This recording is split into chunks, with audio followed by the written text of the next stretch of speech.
Merci à tous, merci à Delphine et à Jean-Marie pour l'invitation. J'ai entendu plein de choses finalement super intéressantes mais aussi super techniques et on m'a demandé de faire un retour d'expérience par rapport à des projets qu'on a eus et je vais rester finalement, je pense, assez fonctionnel et je vais vous donner des chiffres. Alors, je vais commencer par vous donner des chiffres, malheureusement américains. Ils sont quand même vachement en avance sur tout ce qui est Learning Analytics. Et donc, au sens où moi je l'entends, les Learning Analytics, c'est très dans le sens Adaptive Learning. C'est vraiment dans le sens où on va faire des traitements sur des données d'apprentissage. Pour en faire quoi, finalement? Pour en faire des outils de décision, des recommandations pour des étudiants, des retours, des feedbacks pour des concepteurs comme on les a vus, pour les aider peut-être à reprendre des contenus, etc. Donc il va y avoir quelques redondances et j'espère que je vous apporterai les chiffres qui vont bien derrière. Donc les premiers chiffres que je voulais vous montrer, c'est donc tout est trouvable sur internet, il faut un peu fouiller, mais bon, ces dernières années on les voit sortir de plus en plus. Donc il y a notamment un fonds d'investissement américain qui fait quand même un bon boulot justement à ce niveau-là, de faire ressortir les tendances et les chiffres, qui s'appelle Titan Partners. Donc les premiers chiffres que je voulais vous donner, c'est des chiffres qui datent de 2015, qui ont été réalisés donc à l'université de l'Arizona. Ce qui est intéressant, c'est que ils ont donc tout un protocole expérimental avec lequel je suis pas forcément particulier, pas forcément connaisseur. Mais ce qui est intéressant, c'est les chiffres qu'ils montrent. Donc, ils ont une augmentation de 18% sur la validation du cours quand ils ont fait avec ce qu'on appelle de l'apprentissage adaptatif, c'est-à-dire un système qui va permettre de recommander les prochains contenus, les prochains concepts à avoir par l'étudiant. Et ils ont un taux d'abandon qui a diminué de 47% sur cette session-là. Ensuite, un peu plus macro, au niveau de 6 universités publiques américaines, ils ont donc comparé le temps passé sur l'apprentissage d'un parcours en adaptive learning par rapport à un parcours normalement réalisé en présentiel, peut-être avec des sessions également en ligne, mais sans adaptive learning. Et ils se sont rendus compte que la session d'adaptive learning permettait de faire gagner 25% de temps pour la complétion du même parcours, du même cursus de connaissances. Voilà. Enfin, le dernier chiffre sur des résultats à l'étranger, c'est cette fois-ci. Alors, excusez-moi, le chiffre précédent, c'était donc des universités américaines et australiennes, et celui-ci que je trouve assez intéressant, c'est finalement quand on pose la question à des directeurs de lycées et d'universités aux États-Unis, quand on leur demande quel sera l'impact que eux anticipent et que eux ont comme imaginaire quand on leur parle d'un certain nombre de catégories, l'adaptive learning, donc tout ce qui est l'exploitation des learning analytics pour en donner finalement aux étudiants, aux enseignants, etc.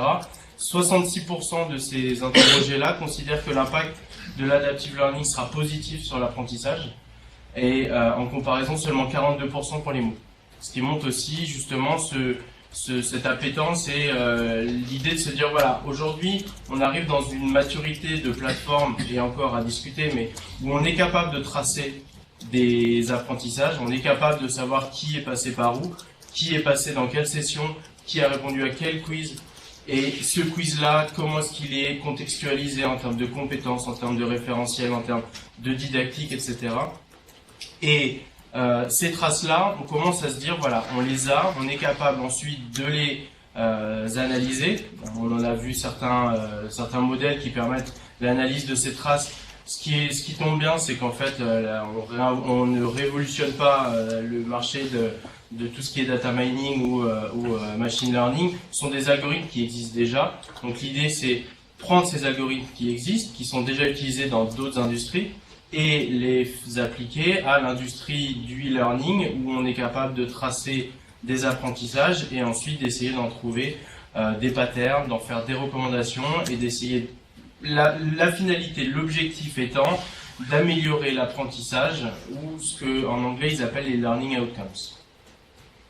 Alors, on a parlé enfin, je vous ai parlé un petit peu des États-Unis, un petit peu de Cocorico et de nous, ce qu'on peut faire aujourd'hui en France Donc que ce soit dans une démarche commerciale, donc ma société Domotio, ou dans une démarche de recherche avec des appels à projets. Aujourd'hui, donc chez Domotio, on a trois grandes catégories, on va dire, de solutions. La première, c'est sur tout ce qui est assimilation. C'est un moteur de recommandation qui va, en fonction d'un certain parcours et d'un certain profil d'utilisateur, essayer de calculer quel va être le meilleur chemin pour arriver à un objectif pédagogique et de faire des recommandations comme ça tout au long du chemin pour que l'étudiant soit, entre guillemets, dans un fauteuil et qu'on lui amène la bonne ressource au bon moment. Ensuite, cette première phase d'assimilation, et bien souvent, malheureusement, elle se perd. Elle se perd parce qu'on oublie tous à des vitesses différentes. Et il y a même des études assez drastiques qui ont montré qu'on oubliait jusqu'à 80% de ce qu'on avait appris en un mois. Alors, c'est dans des contextes où on apprend des mots les uns après les autres, donc c'est pas non plus très réaliste, mais le fait est qu'on oublie. Donc comment est-ce qu'on est capable ensuite, après cette phase d'apprentissage, d'entrer dans une phase de consolidation où on va venir choisir le bon moment pour poser la bonne question au bon étudiant pour que ce qu'il a acquis sur une plateforme ou en présentiel, il le retienne. Et enfin, finalement, c'est la conséquence ou la cause des deux premiers logiciels, donc des Learning Analytics, c'est ce qu'on est capable de traiter et qu'est-ce qu'on est capable de ensuite d'afficher dans des tableaux de bord pour les différents utilisateurs. Donc un petit focus sur l'ancrage adaptatif mémoriel. Donc ce que je vous ai dit, c'est que on oublie tous à des vitesses différentes et en plus on a des préférences avec certaines matières plus que d'autres. Donc comment est-ce que ça fonctionne? L'idée c'est d'avoir donc un processus itératif qui va proposer des sessions de tests courtes qu'on va espacer dans le temps. L'espacement dans le temps, justement, de ces sessions, c'est là où va y avoir du traitement informatique. C'est là où on va venir essayer d'approcher la vitesse d'oubli de notre utilisateur. Tout ça pour essayer d'enclencher une sorte de cercle vertueux où on va proposer un rappel à un étudiant, il va répondre, et bien on va venir le ressolliciter, mais plus tard. Donc ça se met bien dans des dispositifs de formation un petit peu blended. Donc là, je vous donne un exemple en formation continue. L'intérêt, c'est pas le logo qui est en haut, c'est surtout de voir le dispositif. Donc on a un dispositif où on va avoir du présentiel, on va avoir du distanciel. Et entre ces différents moments forts de la formation, on va mettre en place cet ancrage mémoriel qui va permettre d'ancrer les acquis qui auront été vus au fur et à mesure. Si on prend un petit peu de hauteur et que je vous parle de mon parcours d'étudiant, on est typiquement là-dedans. C'est-à-dire qu'on a un cours probablement première semaine du semestre qu'on va pas travailler pendant tout le semestre qui suit et on va arriver au partiel et on n'aura pas l'information. Ou alors il aura fallu justement réviser et investir beaucoup plus de travail que si j'avais révisé au fur et à mesure. Donc l'idée, c'est ce bon sens paysan, c'est de l'automatiser dans un outil logiciel qui va venir calculer pour chacun d'entre nous quelle est notre vitesse d'oubli et à quel moment nous solliciter avec la bonne question sur un concept qu'on est en train d'oublier. Des chiffres. Des chiffres, ce qui est intéressant, c'est de voir la différence qu'on peut avoir justement entre un outil qui nous permet d'ancrer et un quotidien standard. Donc là, pour vous donner un petit peu de contexte justement sur cette étude, on a réalisé donc, sur un protocole expérimental avec donc, à peu près 300 utilisateurs l'efficacité du dispositif d'ancrage mémoriel tel que nous on le propose. C'est-à-dire que notre élément de comparaison était un certain nombre de sessions de formation qui n'ont pas eu l'outil, mais qui n'ont pas non plus eu de méthodologie de révision. C'est-à-dire qu'ils sont retournés sur leur poste de travail et on avait fait ça sur des formations qui n'étaient pas à même d'être directement réutilisées.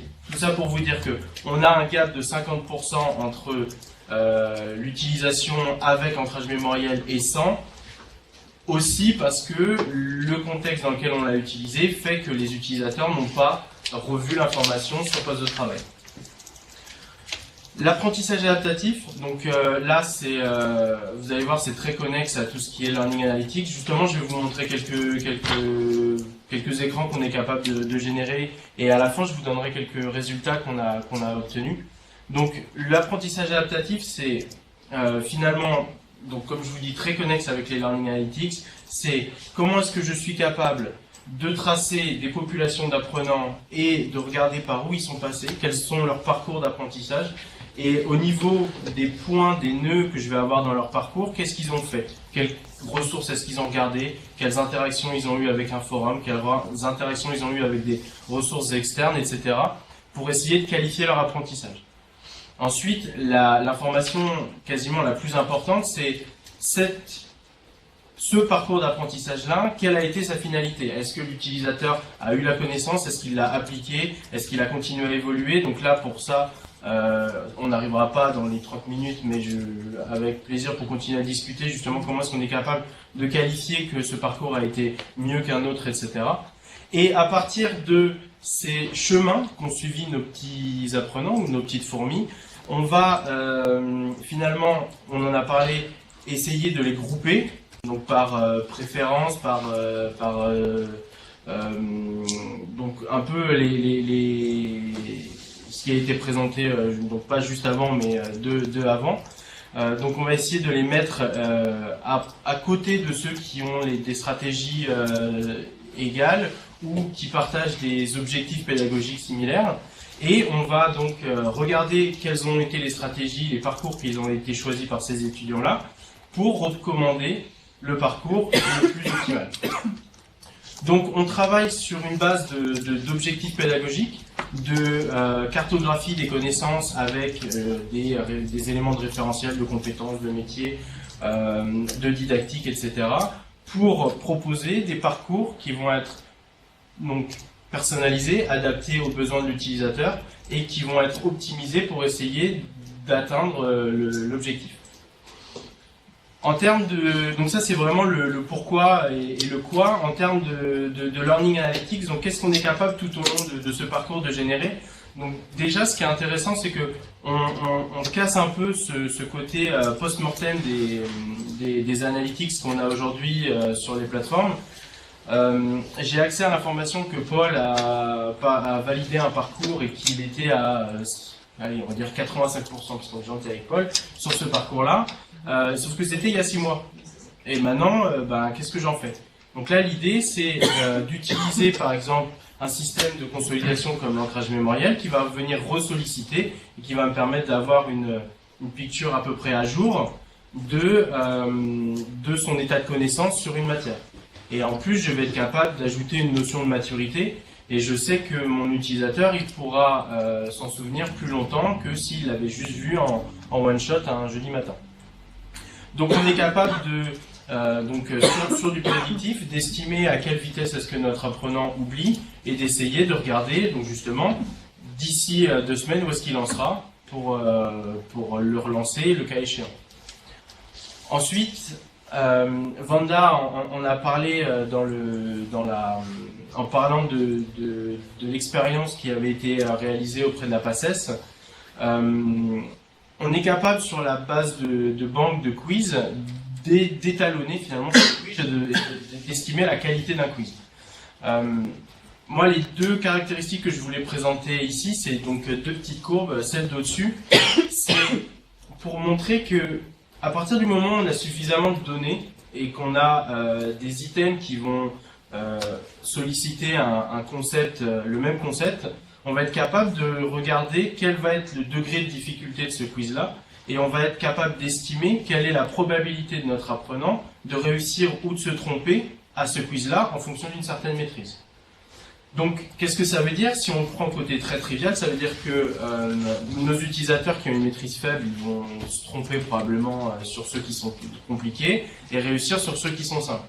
Mais ce qui est intéressant, c'est qu'est-ce qu'on fait de ces courbes-là, et on arrive à donc des notions d'information, c'est-à-dire qu'on va avoir des quiz qui seront plus adaptés à certains niveaux de maîtrise. Et ce sont ces quiz-là qu'on viendra poser à ces apprenants-là, justement, pour essayer de les faire progresser vers leur objectif. Ensuite, on essaye donc de travailler au niveau donc contenu, et au niveau contenu, on va représenter le contenu par des prérequis. Donc on va avoir des modules qui vont être représentés par certains concepts, et entre ces concepts-là, on va avoir des prérequis.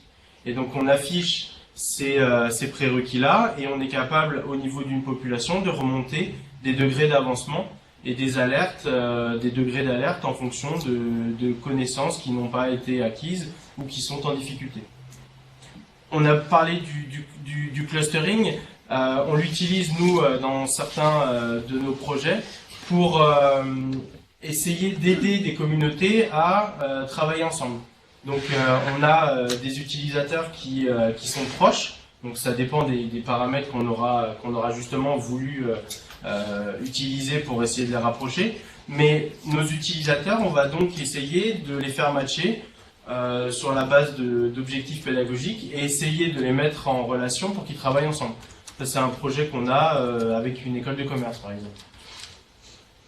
Alors, les projets en concret, j'en ai deux à vous présenter ce soir. Donc, on a travaillé, donc d'un côté, on a la chance, nous, de travailler avec des éditeurs de contenu. Donc, c'est des gens qui ont beaucoup de contenu, qui ont des contenus qui sont structurés et qui ont un certain nombre de métadonnées qui nous permettent de les contextualiser. Donc, avec ces éditeurs de contenu-là, type Atier, par exemple, on travaille directement avec les auteurs pour identifier quelles sont la pédagogie qu'ils ont essayé de passer dans les contenus, pour chercher ces modèles-là dans les données qu'on va récupérer, pour justement trouver ces fameuses patterns et pouvoir recommander à partir de ces patterns-là, pour un apprenant, quelle est la meilleure prochaine ressource à faire. Avec donc France Université Numérique, on est donc en plein projet d'intégration. On travaille là sur un MOOC de Sciences Po pour intégrer les technologies d'ancrage mémoriel à l'intérieur du MOOC. Donc l'idée c'est que à partir de demain, d'une semaine à l'autre, on va être relancé avec des petites questions très ciblées sur un endroit du MOOC que je suis susceptible d'avoir oublié, pour que quand je me reconnecte en séance 2 ou en semaine 2, eh ben, je sois au fait de ce que j'avais vu en semaine 1. Et on est également en discussion très avancée avec edX, qui est la maison mère qui développe la plateforme aux États-Unis, pour intégrer avec d'autres fournisseurs d'adaptive learning comme Newton, nos algorithmes dans la plateforme OpenEdX pour justement être capable de faire de la recommandation et de rediriger des utilisateurs peut-être vers d'autres MOOC, vers d'autres ressources externes. Voilà. Les chiffres, et puis c'est ma dernière slide, comme ça on aura du temps pour les questions-réponses. Donc on a réalisé un protocole expérimental sur 2 mois et on a nettoyé, parce qu'on avait des périodes scolaires entre-temps, sur des populations de CM1, CM2, 6e. On a eu 400 utilisateurs qui sont passés sur le système pendant ces 2 mois, répartis dans 40 classes à l'échelle du territoire national. C'était très disparate. Il y en avait quand même beaucoup en Ile-de-France, parce que nous, on est basé en Ile-de-France, mais il y en avait également en Rhône-Alpes, en Bretagne, etc. Et donc, sur ces 2 mois-là, on a réalisé une expérimentation sur la base d'une application mobile qui soit proposait l'adaptive learning, soit ne le proposait pas. Ce qui a été le plus marquant, c'est que après une première phase d'étalonnage, la solution avec Adaptive Learning, en fait, économisait des ressources pour l'apprenant. C'est-à-dire qu'il y a beaucoup de ressources qui existaient dans le parcours, mais finalement, il y en avait beaucoup qui n'étaient pas adaptées au niveau ni à l'objectif pédagogique qui était attendu de l'enfant. Donc par rapport au parcours qui était standard sur la plateforme et fait avec l'enseignant, celui qui était fait donc sur la plateforme avec l'adaptive learning, avec juste un tutorat de l'enseignant, on avait à peu près 37% des ressources qui étaient économisées. Alors là, il y a le temps. Le temps est très difficile à suivre parce que en classe, si la sonnette incendie sonne ou que l'enseignant amène un élément d'explication au tableau, etc., on ne peut pas se baser sur le temps. Donc c'est quelque chose qu'on a reconstruit à partir des données qu'on avait pour avoir le temps. Et ça a été possible parce que au bout d'un certain moment, en fait, les algorithmes sont ni plus ni moins que des algorithmes qui vont engranger de la donnée, et plus elles vont avoir de la donnée, plus elles vont être capables de trouver des chemins qui seront pertinents et des groupes qui sont avec des utilisateurs suffisants. Donc quand on arrive à un certain nombre de données générées, à la fin donc de l'expérimentation, on arrivait à un taux de 81% de recommandations positives. Positives voulant dire qu'elles avaient fait progresser l'élève vers son objectif pédagogique qui était la complétion du parcours à un certain niveau de maîtrise. Voilà. Merci Benoît. J'ai au moins 3 questions déjà. La première était de savoir comment est construit le moteur de recommandation. Mais il y a la réponse qui était donnée, c'est bon. D'accord, ok. La seconde, apprendre et retenir ce que nous avons appris se fait proportionnellement à l'effort fourni.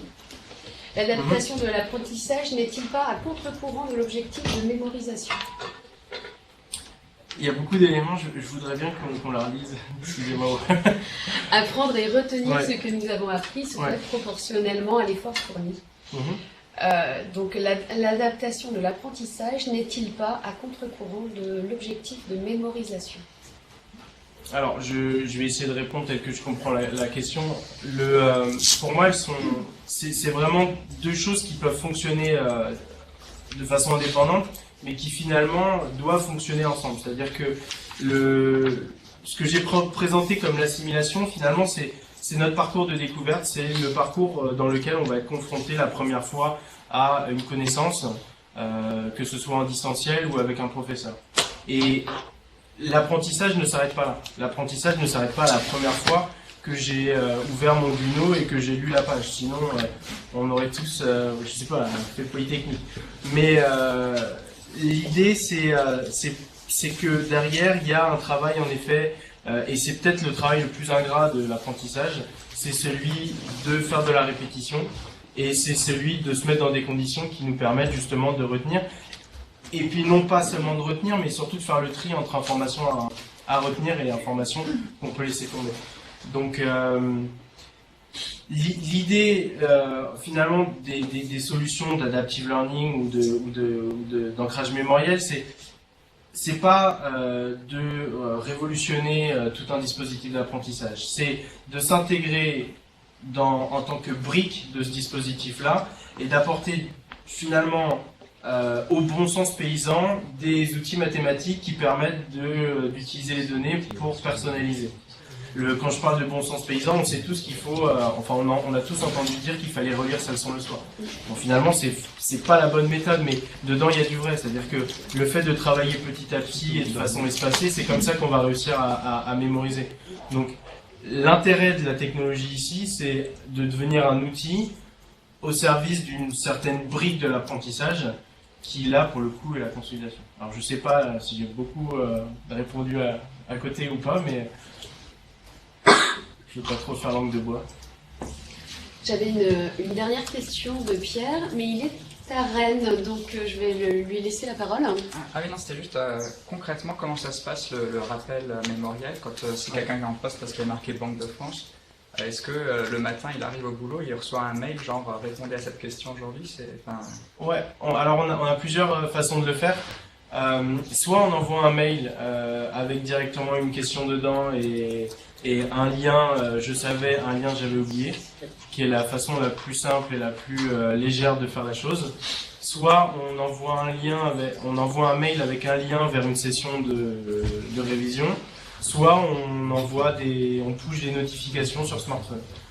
Parce que la question qui est derrière, c'est est-ce que c'est des gens qui sont en poste, ils ont un boulot, et est-ce qu'ils arrivent le matin, ils ont des trucs à régler, ils voient ce truc-là, ou est-ce que...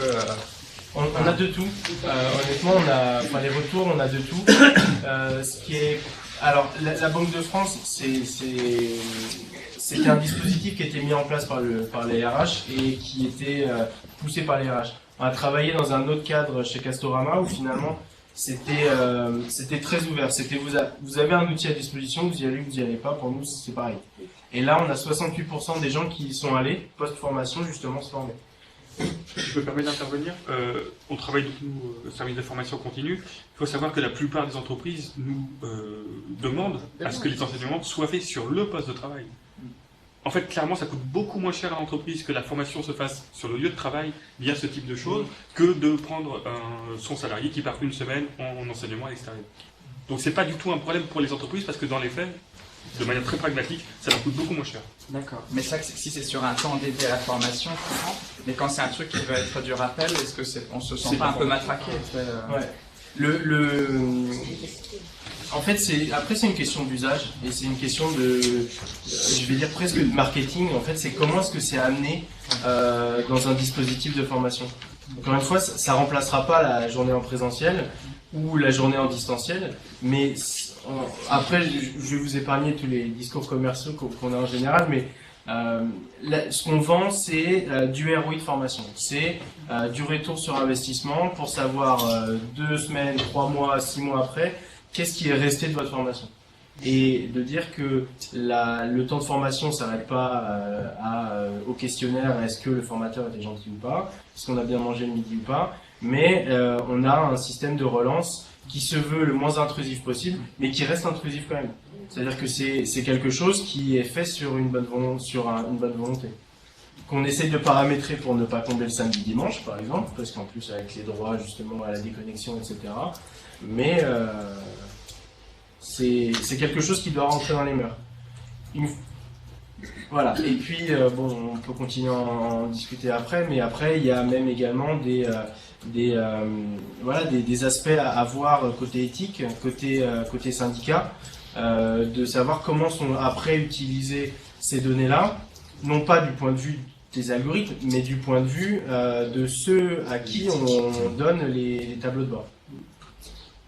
Ça pose la question en fait du service après-vente des formations. Ouais. C'est vrai en formation continue parce que c'est des formations courtes, etc. Mais ça veut dire aussi que concernant les dispositifs que nous on met en place, il y a ce questionnement-là qui doit se poser tout de suite, qui n'est pas forcément le cas aujourd'hui. C'est-à-dire que souvent dans un certain nombre de formations, on balance un questionnaire juste pour savoir ce que vous en avez retenu 6 mois après, mais on n'a pas forcément cette proaction de venir régulièrement interroger la personne pour lui garder la mémoire de ce qu'elle a appris. Et ça exige quand même que dans les dispositifs qu'on met en place, on ait cette réflexion-là si c'est le genre de choses qu'on souhaite mettre en place. Parce que c'est pas neutre de réinterroger quelqu'un 1 semaine, 2 semaines, 3 semaines après qu'il ait eu la formation. Ça s'envisage. Il faut définir les questions, il faut définir le niveau attendu, il faut définir. Voilà. Donc ça fait partie de l'ingénierie pédagogique d'un dispositif si on veut mettre ça en place.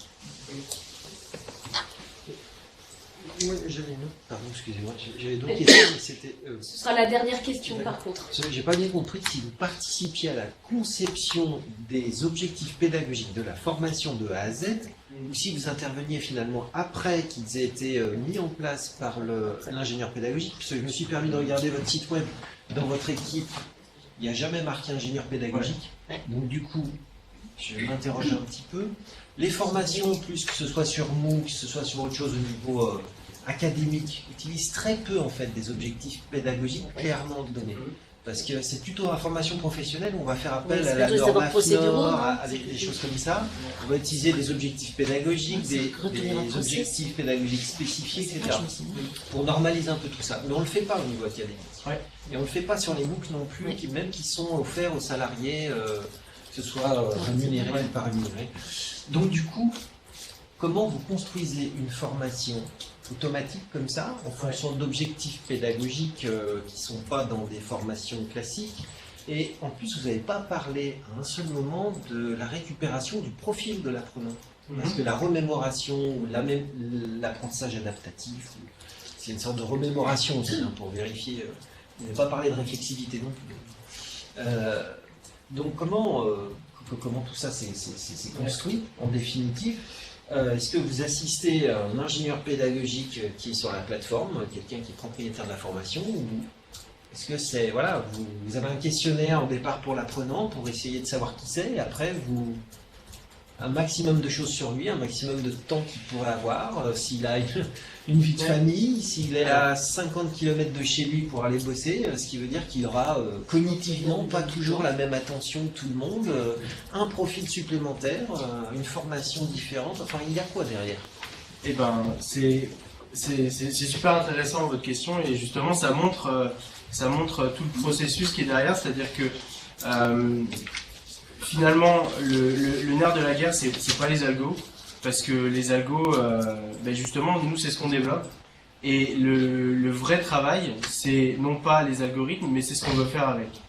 Et donc, nous, notre équipe, chez Domotio, on fait des algos. C'est-à-dire qu'on est une équipe principalement composée de développeurs et de data scientists. Et nous, ce qu'on va faire, c'est apporter notre expertise, justement, algorithmique à des problèmes qui sont posés par des clients.